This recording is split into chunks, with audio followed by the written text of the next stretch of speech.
It's the Gear Tester here. Welcome to my second range report on the Sig Cross. I've had this rifle in my possession for over 2 months. In this video, I want to share with you the information I've learned from shooting and hunting with this rifle. I'm also going to share with you the size of groups I'm getting when I shoot 4 different kinds of ammunition: Remington, Federal, Tula, and Hornady. I've used this gun extensively in wilderness situations, and I'm excited to share with you the information I've learned about this lightweight, compact, bolt-action rifle. So I've got a little more information to share with you about the Sig Cross. I know the Sig Cross has been recalled. When I chose to continue to shoot this gun, I did so in a safe manner, having it locked into a tripod, and the gun was not loaded until it was in a safe direction downrange, and then it was unloaded. So I treated this gun as though it could go off at any time, and you should treat every gun as though it's loaded and ready to go off at any time to begin with anyway. But I am aware of the Sig Cross recall, so let's just be aware of that. You don't have to let me know in the comments.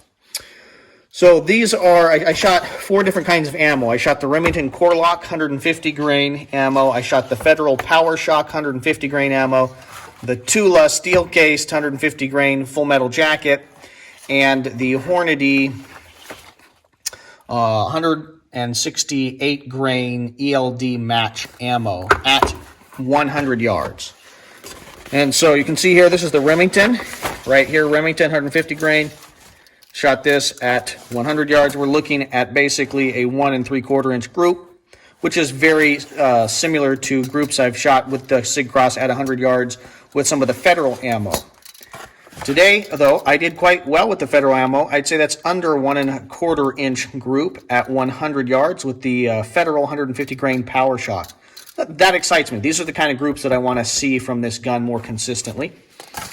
Here is the Tula ammo, and I learned something interesting. I'm shooting a suppressor on this gun, and the Mirage, it's very cold today, and within just 6 rounds, I was getting Mirage, and you're probably looking at a little video clip of me trying to adjust my little ocular adjustment here on the scope, trying to get the scope to focus, because I thought, man, do I need new glasses all of a sudden? But it was just the heat miraging off the suppressor, so we got a suppressor cover on it and waited for it to cool down a little bit.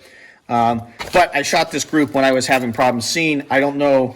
I need to shoot more of the ammo. I don't think this is should be representative of what you think this gun is going to do at 100 yards. This is really cheap steel cased ammo, although it shoots very accurately in some of my other 308 rifles. So just this is probably due to me messing around with trying to get the scope focused and having Mirage coming off. And then here is the Hornady, the group that I shot with the Hornady 168 grain match ammo. And this is just over 2 inches. I'd say 2 1/4 inch group there at 100 yards. Nothing to be excited about. I do think that I threw this round, and I think that this group would have been closer to an inch, inch and a half probably if I hadn't tossed that round. I don't know. It is what it is. I didn't shoot well. That's just the reality. I chose to take the Federal ammo that I shot the tightest group with here today, and I shot this group at 200 yards. Okay, with my Sig Cross rifle.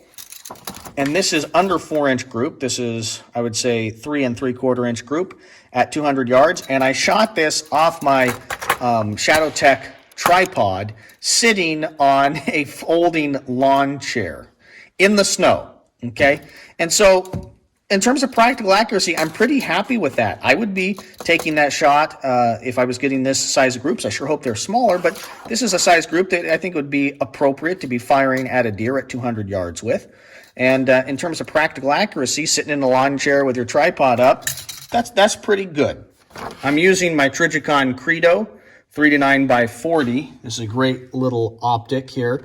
And I just held right here on the target, and so we have about 3 inches of drop, which is what we would expect at 200 yards with the 308 ammo. That is be dropping about 2.5, 3 inches at that distance. So it's zeroed. I'm shooting well, and I'm really happy that the Federal 150 grain Power Shock ammo seems to be doing well for me. I was afraid that I wouldn't be able to get anything smaller than basically a 2 inch group at 100 yards with it. I've had the Sig Cross in my possession for a little over 2 months. And as I've been shooting this rifle, and paying careful attention to how I run the bolt on this gun and how I manipulate the firearm, I found that these Trijicon intermediate rings are too short for me to get a comfortable cheek weld, and I want to talk a little bit about that here. These intermediate scope rings from Trijicon have an overall length or distance from the top of the rail to the center line of the optic of just over 1 inch, 1.05 inches.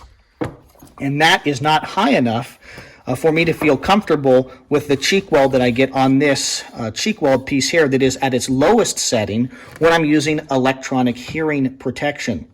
The ear muff keeps getting crushed against the portion of the rifle stock right here, and it causes me to contort my neck, and it's completely uncomfortable. What I've had to do is use ear plugs, which I don't like using because I like the Electronic Hearing Pro because it allows me to communicate more effectively with fellow shooters or fellow hunters around me, and it lets me be more aware of my surroundings. So what I found is I need a higher optic mount.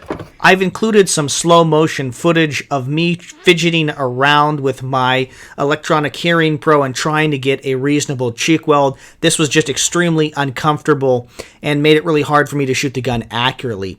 Even when I'm using earplugs, I still find that the cheek weld, because of the height of the optic, is just uncomfortable, and what I really need to do is just get a higher optic mounting setup so that I can have a comfortable cheek weld. So I took this off an AR-15. This is a LaRue LT-104 mount, and it has an overall distance from the top of whatever rail you're mounting this on to the center line of the optic of 1.5 inches, 1.5 inches. So half an inch taller than this. And when I take this off, I have a much more comfortable cheek weld. And I've had a couple other people test this, a couple of my friends, and they agree that this is a much more comfortable cheek weld. Get this attached like so. I really like the fact that this LaRue mount has this little snap there that locks it closed. Then if we flip it over here, so you can look here at the back of the rifle, or the other side of this rifle, you'll see here that this gets the optic mounted up higher. Now, I'm not sure that this is the correct mount because it has this little cantilever here that allows it to work effectively for an AR-15. And my hunch is that depending on how long you make the stock,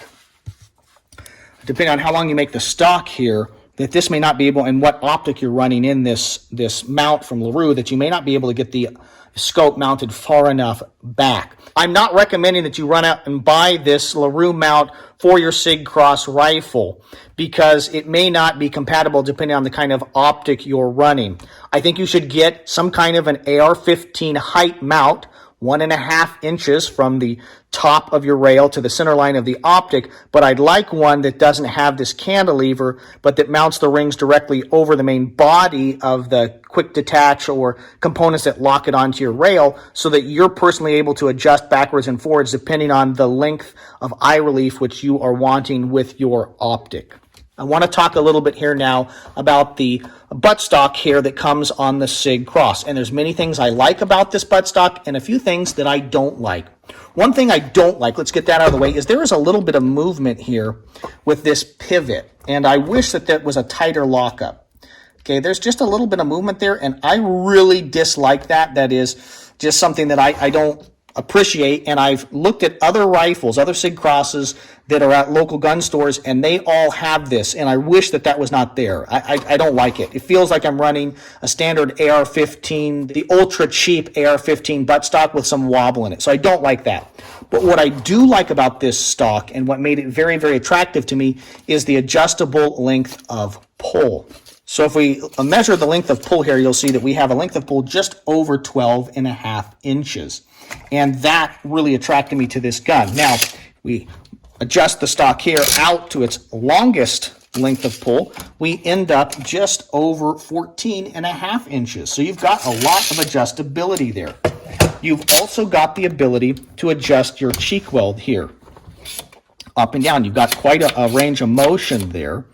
And what that means is if you go with a higher optic mount and you find that you don't really like that at the lowest setting, you want more of a legacy cheek weld, it's not a problem because you're able to bring this up way further up than a standard cheek weld on any normal bolt action rifle with a traditional stock non-pistol gripped rifle would have. So you've got an immense range of adjustment in this stock, and I really like that. The fact that the rifle stock folds is interesting to me.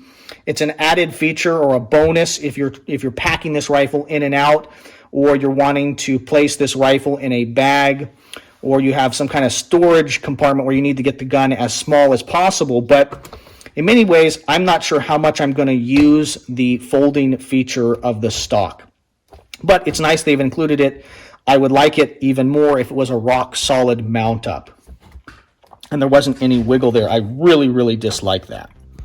The Sig Cross is a very innovative rifle. What I like most about it is the fact that it's lightweight and compact.